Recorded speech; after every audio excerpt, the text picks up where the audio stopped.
Hello hi. അപ്പോൾ ഞാനിപ്പോൾ Manchester കിച്ചണിലാണ്. ഇതും എനിക്ക് ഏറ്റവും ഇഷ്ടപ്പെട്ടൊരു സ്ഥലമാണ്, അറിയാലോ അല്ലേ. മാഞ്ചസ്റ്റർ കിച്ചൺ എൻ്റെ ഫേവറേറ്റ് പ്ലേസാണ്, നിങ്ങളുടെയും ഫേവറേറ്റ് പ്ലേസാണെന്ന് എനിക്കറിയാം. അപ്പോൾ ഇന്നത്തെ മെനു തട്ടിക്കൂട്ട് സാമ്പാറാണ്. എന്ന് വെച്ചാൽ വിഷ്ണുവിന് സാമ്പാർ ഭയങ്കര ഇഷ്ടമാണ്. പറവി എന്നാലും ഇവിടെ ദാലുണ്ടാക്കും, പക്ഷേ ദാൽ വിഷ്ണുവിന് ഇഷ്ടമല്ല. അതുകൊണ്ട് ഞാൻ എന്തായാലും അവന് വേണ്ടി ഒരു സ്പെഷ്യൽ സാമ്പാർ, ഒരു വിഷ്ണു സ്പെഷ്യൽ സാമ്പാർ. ഓക്കെ, അപ്പോൾ നമ്മളുടെ കുട്ടി സാമ്പാറിൻ്റെ പണിപ്പുരയിലേക്ക് കയറിയാലോ. എന്തായാലും വിഷ്ണുവിന് ഇഷ്ടമുള്ളൊരു ടൈപ്പ് സാമ്പാറാണിത്. ഇതിന് വെജിറ്റബിൾസ് ഒന്നും ഇമ്പോർട്ടൻ്റ് അല്ല, കാര്യം അവന് പച്ചക്കറികളോടൊന്നും ഭയങ്കര ക്രേസ് ഇല്ല. അപ്പോൾ സാമ്പാറിൻ്റെ ചാറാണ് കൂടുതൽ ഇഷ്ടം. അത് നല്ല കുറുകിയ സാമ്പാറാണ് ഇഷ്ടം. പരിപ്പ് ഒരുപാട് വെന്ത് കലങ്ങി പോകാൻ പാടില്ല. കുറേ കണ്ടീഷൻസ് ഒക്കെ ഉണ്ട്, പക്ഷേ ഒരുപാട് ഓവർ സ്പൈസി അല്ല. അപ്പോൾ ഞാൻ ഇതുവരെ ഞാൻ 2 സാമ്പാറും ഞാൻ കാണിച്ചു തന്നിട്ടുണ്ട് നിങ്ങൾക്ക്. സദ്യ സാമ്പാറും അല്ലാതെ ബ്രേക്ക്ഫാസ്റ്റ് സാമ്പാറും. അതിൽ നിന്നെല്ലാം കുറച്ചുകൂടെ വ്യത്യസ്തമാണ് ഈ ഒരു സാമ്പാർ. ഇത് പെട്ടെന്ന് ചെയ്യാമെന്ന് വെച്ചാൽ നമ്മൾ കുക്കർ ഉപയോഗിച്ചിട്ടല്ല ചെയ്യുന്നത്. പക്ഷേ നമ്മളുടെ ബാക്കി ജോലികളുടെ ഇടയിൽ ഇതൊരു സൈഡിൽ ഇങ്ങനെ ഉണ്ടാക്കിക്കൊണ്ടിരിക്കുമ്പോൾ എളുപ്പമാണ്.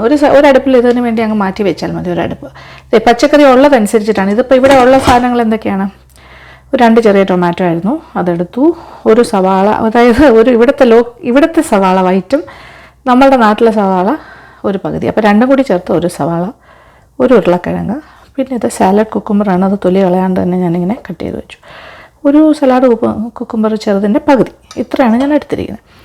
പിന്നെ ക്വാണ്ടിറ്റി ഓഫ് പരിപ്പിൽ കുറച്ച് വ്യത്യാസമുണ്ട്. ഇതിപ്പോൾ ഏതാണ്ട് ഒരു 3/4 കപ്പോളം സാമ്പാർ പരിപ്പ് ഞാൻ ചേർക്കും. 4 കപ്പ് വെള്ളം എടുത്ത് വെച്ചിട്ടുണ്ട്.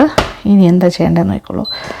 ഇത് കുക്കറിലല്ല ചെയ്യുന്നത്, അല്ലാണ്ട് നമ്മൾ ചെയ്യുന്ന സാമ്പാർ. അപ്പോൾ ഇത് വെള്ളം തിളയ്ക്കാനായിട്ട് 4 കപ്പ് വെള്ളം എടുത്ത് വെച്ചു. ഞാൻ അതിലേക്ക് സാമ്പാർ പരിപ്പ് ഞാൻ കഴുകി വെച്ചിട്ടുണ്ട്. ഇത് 3/4 കപ്പുണ്ട്, അതാണ് അടുത്ത ചേർക്കാൻ പോകുന്നത്. അപ്പോൾ ഇതൊരു ഏകദേശം ഒരു പകുതി വേഗമാകുമ്പോൾ ഞാൻ പച്ചക്കറികളും കൂടി ഇടും. പിന്നെ എല്ലാം കൂടി കിടന്ന് ഒന്നിച്ചാണ് വേകുന്നത്. അപ്പോൾ ഇപ്പോൾ ഇതിൻ്റെ കൂടെ മഞ്ഞൾപ്പൊടി മാത്രമേ ചേർക്കുള്ളൂ. പിന്നെ ചേർക്കുന്ന എന്താ പറയുക, കായപ്പൊടി ആണെങ്കിൽ ഉലുവ പൊടിച്ചത്. അപ്പോൾ തിളച്ചുകൊണ്ടിരിക്കുന്ന ഈ വെള്ളത്തിലേക്ക് നമ്മൾ സാമ്പാർ പരിപ്പ് കഴുകിയത് ചേർത്ത് കഴിഞ്ഞു. അപ്പോൾ ഇത് ഒരു 1/2 കപ്പ് മുതൽ 3/4 കപ്പ് വരെ ആകാം. ഞാൻ ഇച്ചിരി കൂടുതലാണ് ചേർക്കുന്നത്, 3/4 കപ്പ്. കാര്യം വിഷ്ണുവിന് കൂടുതൽ പരിപ്പ് ഇഷ്ടമാണ്, അത് കാരണമാണ്. അപ്പോൾ ഇതിൽ ഇച്ചിരി മഞ്ഞൾപ്പൊടിയും കൂടി ചേർക്കാം. 1/2 ടീസ്പൂൺ മഞ്ഞൾപ്പൊടി. പാത്രം ഒന്ന് അടച്ച് വേവിക്കാവേ. പരിപ്പ് പെട്ടെന്ന് വേകാനായിട്ട് ചെറിയ ടിപ്പ് ഞാൻ പറഞ്ഞു തരാം. ഒരല്പം വെളിച്ചെണ്ണ വേകുന്ന സമയത്ത് അതിനകത്തേക്ക് ഇടാം. ഇതിപ്പോൾ കട്ടിയായ വെളിച്ചെണ്ണയാണ്. ഇവിടുത്തെ ക്ലൈമറ്റിൽ ഇങ്ങനെയാണ് വെളിച്ചെണ്ണ ഇരിക്കുന്നത്. ഒരല്പം 1 ടീസ്പൂൺ വെളിച്ചെണ്ണയും കൂടി ഒഴിച്ചിട്ട് പരിപ്പ് വേവിക്കുകയാണെങ്കിൽ പെട്ടെന്ന് വേകും. ഇതൊരു പകുതി വേഗമാകുമ്പോൾ നമ്മൾ വെജിറ്റബിൾസ് ചേർക്കാം. വെജിറ്റബിൾസ് നിങ്ങൾക്ക് ഇഷ്ടമുള്ള ഏതാണെങ്കിലും ആകാം കേട്ടോ. ഇവിടെ ഇപ്പോൾ വിഷ്ണുവിന് അങ്ങനെ ഭയങ്കര വെജി ഐറ്റം അല്ലാത്തത് കൊണ്ടാണ് ഇങ്ങനെ. മാത്രമല്ല ഇവിടെ ഇപ്പോൾ എല്ലാ സാമ്പാറിൻ്റെ പച്ചക്കറിയും വാങ്ങി വെച്ചിട്ടില്ലല്ലോ, അത് കാരണം ഇവിടെ ഉണ്ടായിരുന്ന അവൈലബിൾ ആയിട്ടുള്ള കാര്യം വെള്ളരിക്ക ഉണ്ടായിരുന്നു, ടൊമാറ്റോ, ഉരുളക്കിഴങ്ങ്, ഉള്ളി, ഇത്ര ഉണ്ടായിരുന്നു. ഇതിനകത്ത് വേണമെങ്കിൽ ക്യാരറ്റ് ചേർക്കാം, പിന്നെന്താ പറയുക, കത്തിരിക്ക ഉണ്ടെങ്കിൽ ചേർക്കാം, പടവലങ്ങ ചേർക്കാം, മുരിങ്ങയ്ക്ക ചേർക്കാം, എന്ത് വേണമെങ്കിൽ ചേർക്കാം. പക്ഷേ ഇതൊരു സിമ്പിൾ കുട്ടി സാമ്പാറായിട്ട് ഞാൻ ചെയ്യാണ്. പെട്ടെന്ന് നമുക്ക് ഉള്ള കാര്യങ്ങൾ ചെയ്യാൻ പറ്റുന്നത്. പെട്ടെന്നെന്ന് പറയുമ്പോൾ കുക്കറിലാണെങ്കിൽ പെട്ടെന്നാകും, പക്ഷേ ഇത് ഇച്ചിരിയുടെ സമയം എടുക്കും. കാര്യം നമ്മൾ അടുപ്പിലിട്ടല്ലേ വേവിക്കുന്നത്. പക്ഷേ ഒരേ സമയം തന്നെ ഇതൊരു അടുപ്പിൽ കിടന്ന് വേകുന്ന സമയത്ത് നമുക്ക് വേറെ കറികളൊക്കെ ഉണ്ടാക്കാം. നോക്കൂ, ഇതിനകത്തേക്ക് ഞാനിപ്പോൾ സവാളയും കൂടി ചേർത്തു. അരിഞ്ഞ് വെച്ചിരുന്ന സവാളയും കൂടി ചേർത്തു. ഇപ്പോൾ ഇത് 2 കൂടി കിടന്ന് വേകുകയാണ്. ഇപ്പം നോക്കാം എന്തായിന്ന് നോക്കിയേ. പരിപ്പെല്ലാം പകുതി വേഗമായി കഴിഞ്ഞു. ഉള്ളിയും കൂടി കിടന്ന സവാളയും കൂടി. സവാളയ്ക്ക് വരും ചെറിയ ഉള്ളിയാണെങ്കിൽ ഇത് കുറച്ചുകൂടി സ്വാദായിരിക്കും കേട്ടോ. ഒരു 10 ചെറിയ ഉള്ളി ഇട്ടാൽ മതി. ഇനി ഈ ഒരു സ്റ്റേജിൽ നമ്മൾ എന്താ ചെയ്യാൻ പോണേ, ഉരുളക്കിഴങ്ങ്, ഒരു ഉരുളക്കിഴങ്ങ് കേട്ടോ. പിന്നെ നമ്മളുടെ സാലഡ് കുക്കുംബർ വിത്ത് സ്കിൻ, തൊലിയൊന്നും മാറ്റേണ്ട കാര്യമില്ല. ടൊമാറ്റോ ചെറുതാണ്, 2 എണ്ണം, എല്ലാം കൂടി ചേർക്കാം. വേണമെങ്കിൽ ഒരല്പം വെള്ളം കൂടെ വേണമെങ്കിൽ ഒഴിച്ചു കൊടുക്കാം, ഇല്ലെങ്കിൽ അത് മതി. പിന്നെ വേണമെങ്കിൽ രണ്ടാമത് ഒഴിക്കാം. തിളച്ചുകൊണ്ടിരിക്കുന്ന വെള്ളം ഒഴിച്ചാൽ മതി. ഓക്കെ, ഉപ്പ് ഞാൻ ചേർത്തിട്ടില്ല, ഇനിയേ ചേർക്കുള്ളൂ. വീണ്ടും ക്ലോസിങ് ആൻഡ് വെയിറ്റ് ചെയ്യേണ്ട ആവശ്യമില്ല, നമുക്ക് വേറെ ജോലിയൊക്കെ ചെയ്യാം കേട്ടോ. അപ്പോൾ എന്തായിന്ന് നോക്കിയാലോ. യെസ്, ഇപ്പോൾ ദേ പരിപ്പെല്ലാം പാകത്തിന് വെന്തിട്ടുണ്ട്. എന്നാൽ വെന്ത് കലങ്ങാനും പാടില്ലല്ലോ, കഷ്ണങ്ങളും ഒക്കെ പാകത്തിന് വെന്തിട്ടുണ്ട്. ഉരുളക്കിഴങ്ങ് നോക്കട്ടെ, കിടന്ന് ഓടുക. ആഹാ, കറക്റ്റ്. എല്ലാ ആവശ്യത്തിന് പാകത്തിന് വെന്തിട്ടുണ്ട്. പിന്നെ പുളി ഞാൻ എടുത്ത് വെച്ചിട്ടുണ്ട്, ഇത് നോക്കിക്കോളൂ. ഇത് ഒരു ചെറിയ നെല്ലിക്കല്ല, ഒരു വലിയ നെല്ലിക്കയുടെ വലുപ്പത്തിലെടുത്തിട്ട് ഇച്ചിരി വെള്ളം ഒഴിച്ച് കുതിരാൻ വെച്ചു, അത് പിഴിഞ്ഞൊഴിക്കാനായിട്ട്. ഇനി ഇതിലേക്ക് നമ്മൾ ചെയ്യേണ്ട കാര്യങ്ങൾ, അപ്പോൾ ഒരു ചെറിയ തീയിലിട്ടിട്ടാണ് വേവിച്ചത്. മഞ്ഞൾപ്പൊടി ഓൾറെഡി ചേർത്ത് കഴിഞ്ഞല്ലോ. ഇനി മുളക് പൊടി, മല്ലിപ്പൊടി മുതലായ കാര്യങ്ങളാണ്, അതെല്ലാം നമ്മൾ കുറച്ച് ചേർക്കുള്ളൂ. ഒരുപാട് ഓവർ സ്പൈസി അല്ല, പക്ഷേ ഇത് ഭയങ്കര ടേസ്റ്റാണ് കേട്ടോ. ഇതിലേക്കൊരു 1.5 ടീസ്പൂൺ മുളക് പൊടി, പിരിയൻ മുളകിൻ്റെ പൊടിയാണ്, 1.5 ടീസ്പൂൺ, അത്രയും ഞാൻ ചേർക്കുന്നുള്ളൂ. ചെറിയ സ്പൂണിന് 1.5 സ്പൂൺ, ഇതാണ് സൈസ്, ചെറിയ സ്പൂൺ. പിന്നെ മല്ലിപ്പൊടി 1 ടീസ്പൂൺ ചേർക്കും. 1 ടീസ്പൂൺ മല്ലിപ്പൊടി, ഇത്രയേ ഉള്ളൂ, 1 ടീസ്പൂൺ. അപ്പോൾ 1 ടീസ്പൂൺ മല്ലിപ്പൊടി, 1.5 ടീസ്പൂൺ മുളക് പൊടി, ഇത്രേ ചേർക്കുന്നുള്ളൂ. ഇനി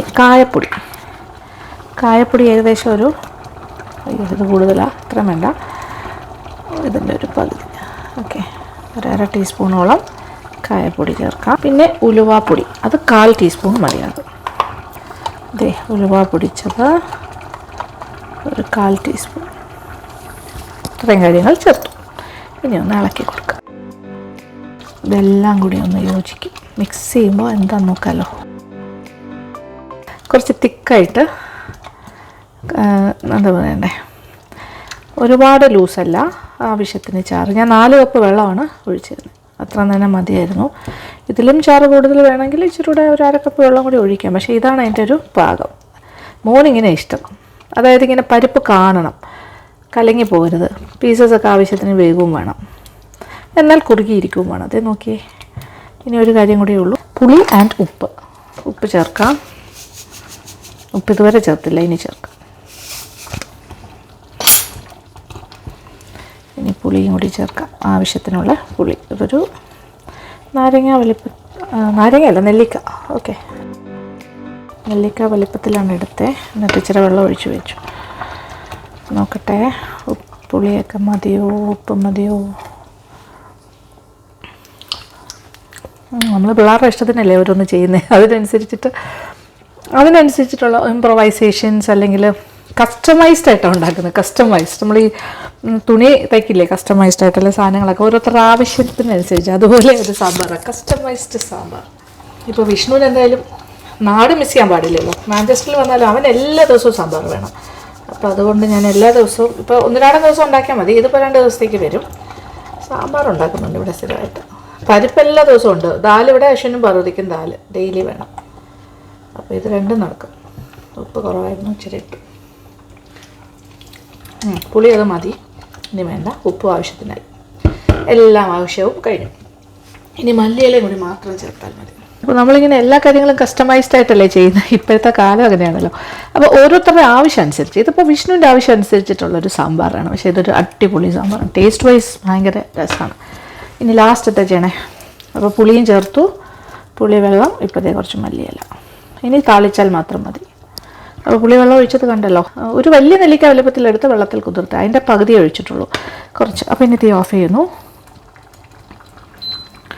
കഴിഞ്ഞു, സാമ്പാർ കഴിഞ്ഞു. ഇനി താളിച്ചൊഴിക്കുക എന്നുള്ളൊരു ചെറിയൊരു കർമ്മം മാത്രമേ ഉള്ളൂ. അപ്പോൾ ഇതിൽ ഒരുപാട് വെജിറ്റബിൾസ് ഒന്നും ഞാൻ ഇട്ടിട്ടില്ല, പക്ഷേ ഇതൊരു അടിപൊളി സാമ്പാറായിരിക്കും, നല്ല മണം. ആഹാ, ഇനി താളിച്ചൊഴിക്കണ്ടേ. ഓക്കെ, താളിക്കാനായിട്ടൊരു പാത്രം അടുപ്പിലേക്ക് വെച്ചിട്ട് എന്താ ചെയ്യുന്നത് നോക്കിക്കോളൂ. നമ്മുടെ വെളിച്ചെണ്ണ, കട്ടിയായ വെളിച്ചെണ്ണ ഒഴിക്കുക. ഈ പാത്രം പെട്ടെന്ന് ചൂടാകും, ഇത്ര മതി. അത് ഉരുകുമ്പോൾ കുറേ ഉണ്ടാവും, പെട്ടെന്ന് തന്നെ ചൂടാകുകയും ചെയ്യും. സാമ്പാറിന് ഞാനൊരു സൈഡിലേക്ക് മാറ്റി വെച്ചു. ഇനി എന്താ, കടുകല്ലേ ഇവിടെ കിടന്ന് ഓടുന്നു. എന്ത്, അടുപ്പിൻ്റെ പുറത്ത് കുറേ കടുക്. ഓക്കെ, പൊട്ടിത്തുടങ്ങി. കറിവേപ്പില ഉണ്ട്, പക്ഷേ ഒരുപാടുള്ള ആവശ്യമല്ല, കുറച്ച് ലഭിച്ച് തന്നെയാണ്. ഞാൻ മറന്നുപോയി കേട്ടോ കറിവേപ്പില കൊണ്ടുവരാൻ.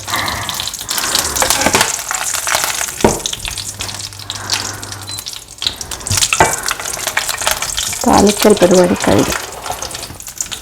ഇനിയാണ് സാമ്പാറിലേക്ക് ഒഴിക്കുന്നത്.